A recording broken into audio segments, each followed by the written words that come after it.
बबलू एक गरीब लड़का था। वो शहर के एक होटल में वेटर की नौकरी करता था। बबलू दिमाग का बड़ा तेज था। अपनी मीठी बातों से ग्राहकों का मन मोह लेता था। इससे उसे अच्छी खासी टिप मिल जाया करती थी। मगर फिर भी कभी कभी उसे ऐसे ग्राहक मिल ही जाते जो बड़े कंगले होते थे। ऐसे ग्राहक न तो खुद अच्छे से खाते थे और न ही टिप देते थे। एक दिन इसी तरह का एक ग्राहक वहां आया। बताइए साहब, क्या लाऊं? खाने में क्या क्या है? चिकन में chicken handi, chicken Pathani, chicken Lucknowi, chicken kadai. Mutton में mutton kofta, mutton masala, mutton Mughlai. कीमे में कीमा पाव, कीमा घोटाला, कीमा फ्राई। ठंडे में केसर, फलूदा और रसमलाई। गरम में नॉर्मल, स्पेशल, मसाला, कॉफी और चाय। बताइए साहब, क्या लाऊं? इतना कहकर बबलू ने ऑर्डर लिखने के लिए एक पेन निकाला। ऐसा करो, फटाफट एक चाय लेकर आओ। ऑर्डर सुनते ही बबलू का मुंह उतर गया। वह बोला, बस चाय? हाँ। बबलू मुंह लटकाए अंदर गया और दूसरे वेटर से बोला, चाय दे दे उस कंगले को। उस शाम होटल के मालिक ने बबलू और दूसरे काम करने वालों को एक बुरी खबर सुनाई। अब इस होटल को हमेशा के लिए बंद करने का टाइम आ गया है। क्या हो गया सेठ? इस जगह के मालिक ने ये जगह किसी पिज्जा हट वाले को बेच दी है। अब यहाँ होटल नहीं, पिज्जा की दुकान चलेगी। इसलिए आप सब लोग अपना अपना इंतजाम देख लें। इस पिज्जा हट ने तो हमें ही हटा दिया। होटल बंद हुए कुछ दिन बीत गए। बेचारे बबलू को कोई काम नहीं मिला। वो अपनी छोटी सी खोली में उदास बैठा था। तभी उससे मिलने उसका एक दोस्त रघु वहां आया। रघु को देखकर बबलू बहुत खुश हुआ। उसने उसके लिए गर्मा गर्म चाय और पकौड़े बनाए। वाह, क्या पकौड़े बनाए यार तूने। ये तो जैसे मुंह में घुले से जा रहे हैं। एक काम क्यों नहीं करता, तू चाय और पकौड़े का एक छोटा सा ढाबा खोल ले यार। आहा, अरे यार, मैं कैसे कर सकता हूं धंधा? और ये चाय पकौड़े का भी कोई धंधा होता है? अबे पकौड़े का धंधा कोई मामूली धंधा नहीं है मेरे भाई। मेरे मोहल्ले में एक पकौड़े वाला रहता है, लक्ष्मण। कम से कम 3-4 हजार का गल्ला है उसका रोज का। अरे भाई, एक आदमी इसी तरह से चाय बेचकर देश का प्रधानमंत्री बन गया और तू इसे छोटा समझ रहा है? बात बबलू की समझ में आ गई। कुछ ही दिनों में इधर उधर से उधार लेकर उसने चाय और पकौड़े का एक छोटा सा ढाबा डाल दिया। उसके हाथों में जादू था।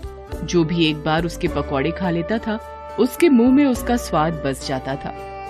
फिर तो वो बार बार बबलू की दुकान पर पकौड़े खाने आता था।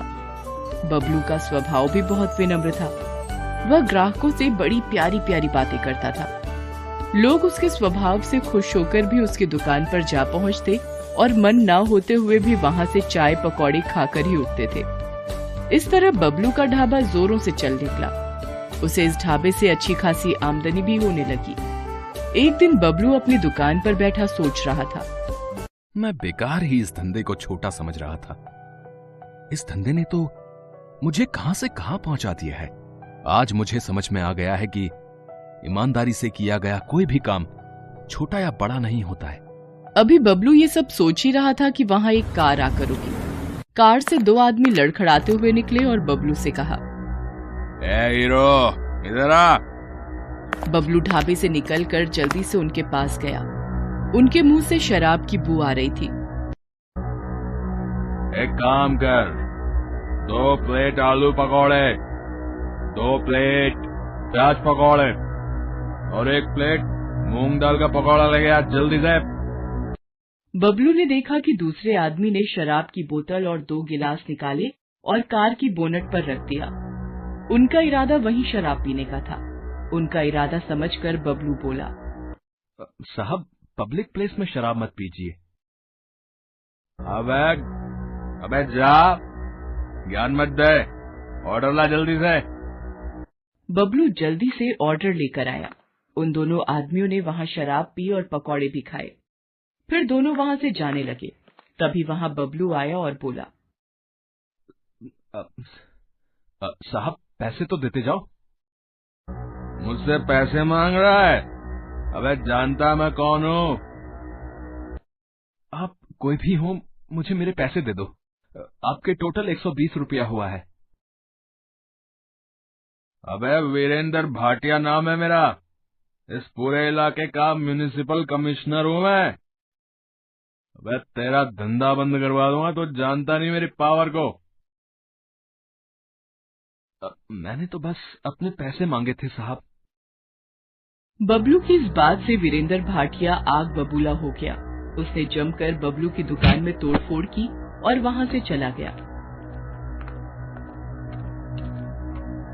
बेचारा बबलू अपने ढाबे की हालत देखकर रो पड़ा। वीरेंद्र भाटिया का गुस्सा इतने से शांत नहीं हुआ। अगले दिन बबलू को दुकान बंद करने का नोटिस मिल गया म्युनिसिपालिटी से।